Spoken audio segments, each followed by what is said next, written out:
Olá, e aí? Fala pra mim, o que você sentiu quando você teve o diagnóstico do diabetes?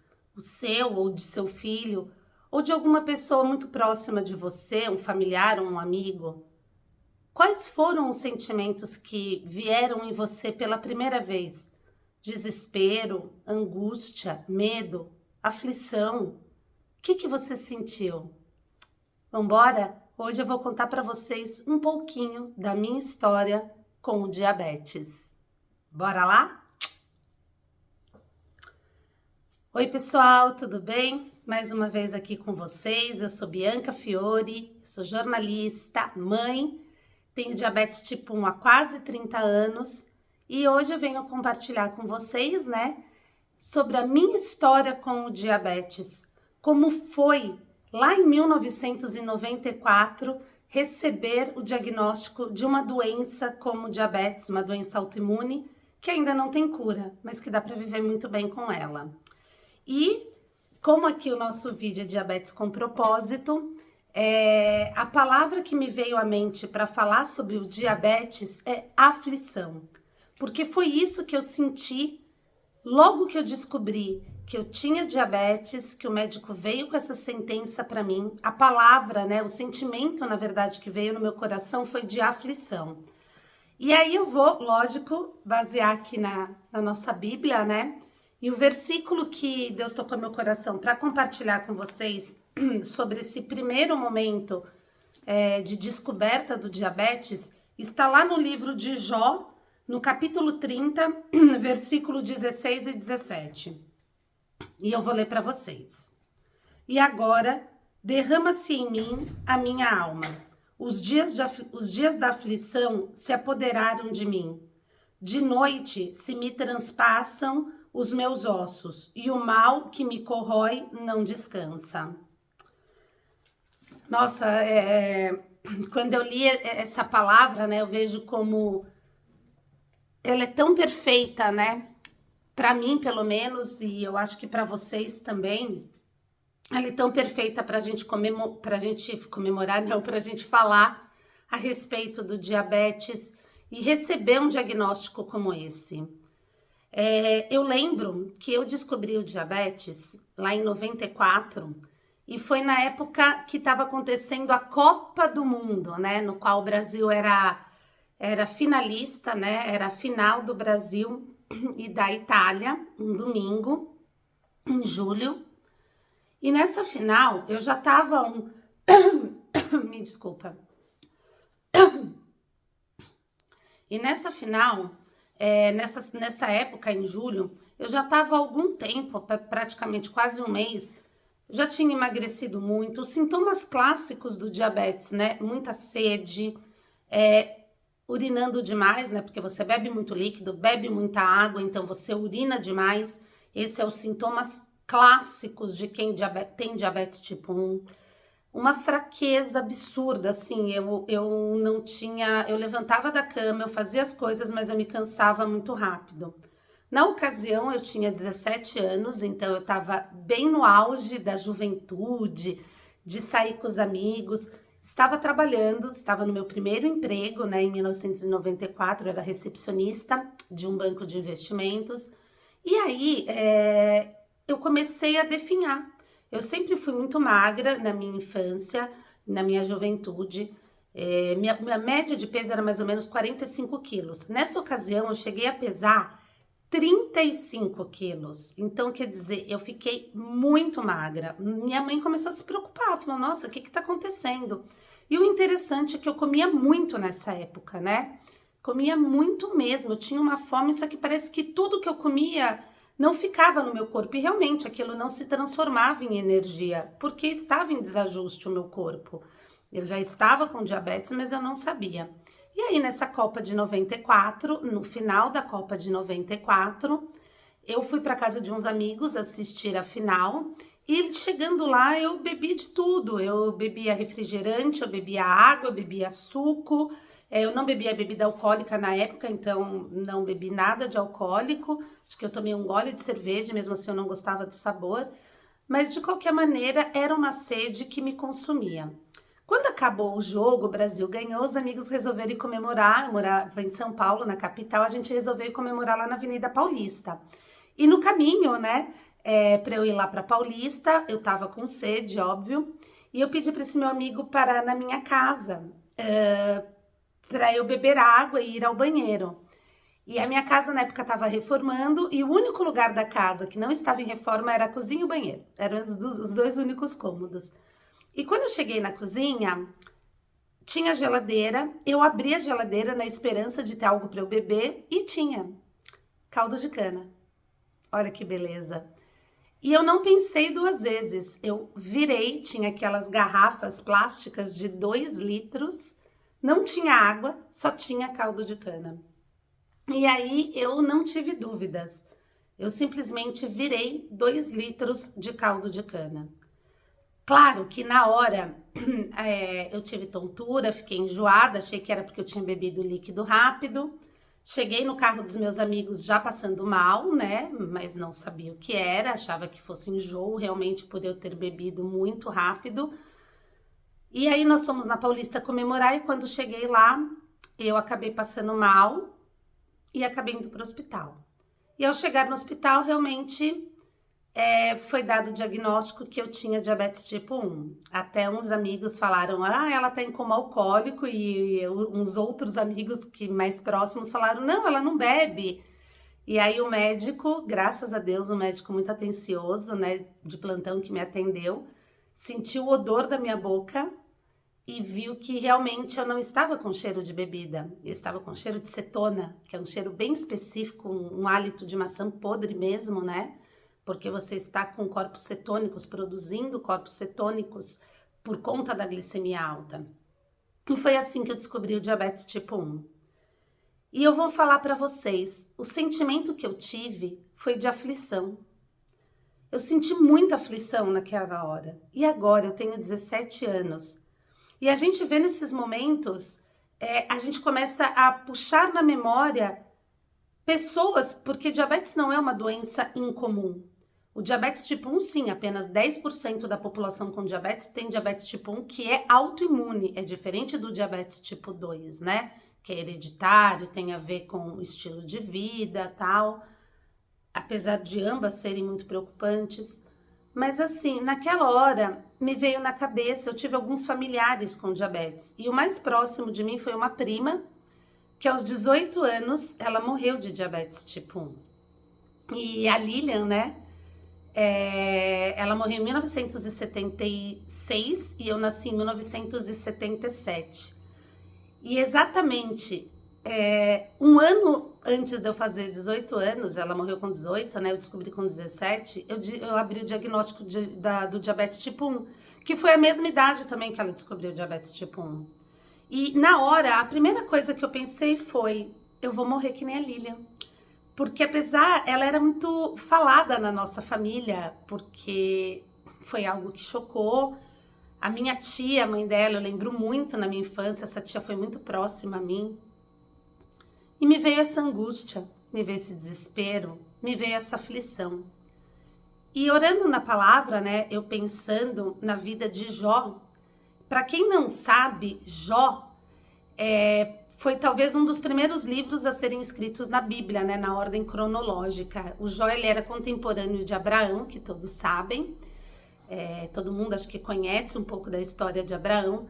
Mas o Jó, ele foi um homem muito próspero na vida, um homem com muitas riquezas, um homem que Deus realmente amava a vida dele, ele tinha muitos filhos, e ele era um homem temente a Deus. E aí um dia, o diabo, ele estava passeando e Deus virou, falou assim, chamou, né, a atenção do diabo e falou assim, está vendo lá o meu servo Jó?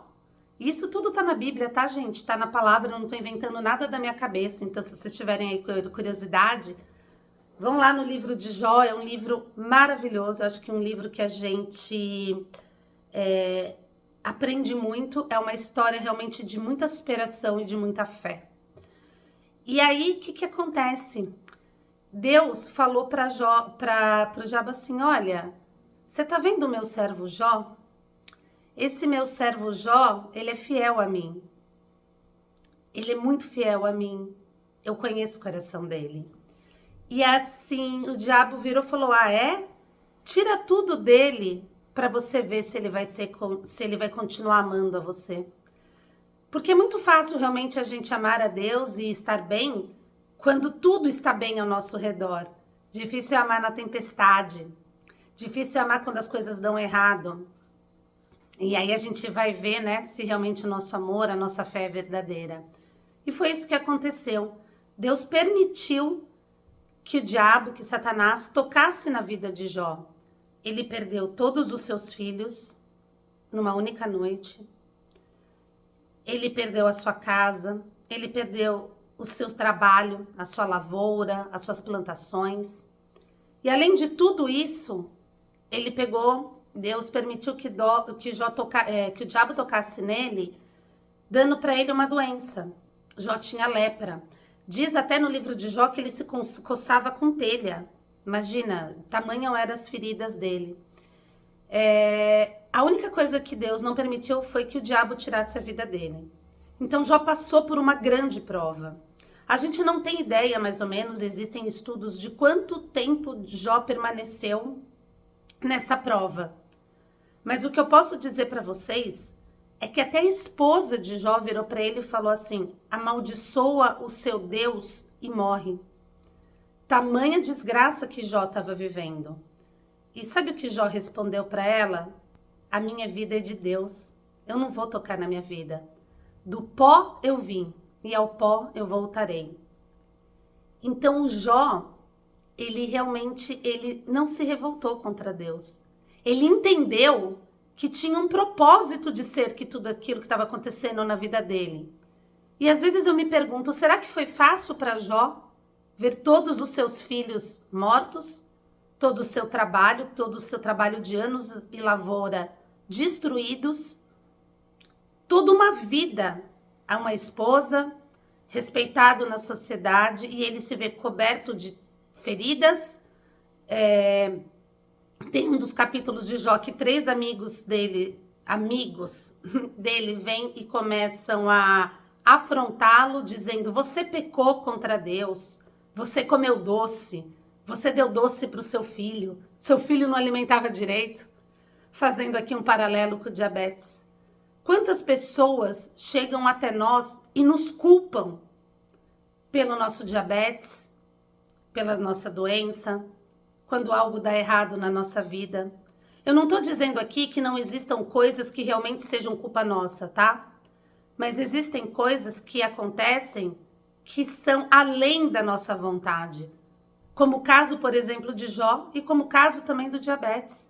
Eu tenho certeza que ninguém aqui pediu para ter diabetes.